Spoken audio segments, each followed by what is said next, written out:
जन्मदाताच माता निघाली वैराणी। पोलीस वर्दीतील सविता वैरागडेंनी दिली त्या नवजात मुलीला मायेची सावली। महिला पोलीस सविता वैरागडेवर सर्व स्तरातून कौतुकाची थाप।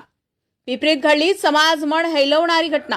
मानवी जातीला काळीमा फासणारी अमानवीय घटना बुधवारी 21ला वर्धा शहरालगत असलेल्या वर्धा आर्वी रोडवरील जुना पाणी चौकात घडली असून जन्मजाती माताच वरिणी निघाली असून या मातेनं आपल्या उदरात 9 महिने वाढवलेल्या व नुकताच जन्म झालेल्या नवजात मुलीला दारूच्या फुटलेल्या शिशा व दगडधोंड्यांनी वेढलेल्या विरान जागेवर मरणासाठी टाकून आई या शब्दाला काळीमा फासलाय। या रस्त्यावरून जाणाऱ्या रोहित येते, सार्थक वाघाडे, अभिषेक सिंगनधुपे, गौरव विरखेडे यांनी 112 क्रमांकावर फोन करून पोलिसांना याबद्दल माहिती दिली।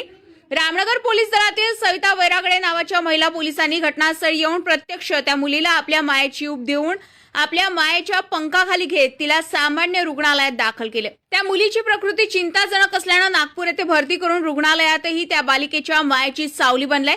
समाजामध्ये पोलिसांबद्दल समज गैरसमज आहे, परंतु कठीण प्रसंगी मात्र पोलीसच समाजाला मदत करीत असल्याचं प्रत्यक्ष चित्र समोर आलंय। यामुळे सविता वैरागडे या महिला पोलीस भगिनीचे सर्व स्तरातून कौतुक होते आहे। दिलीप पिंपळे, जनसंग्राम न्यूज, वर्धा।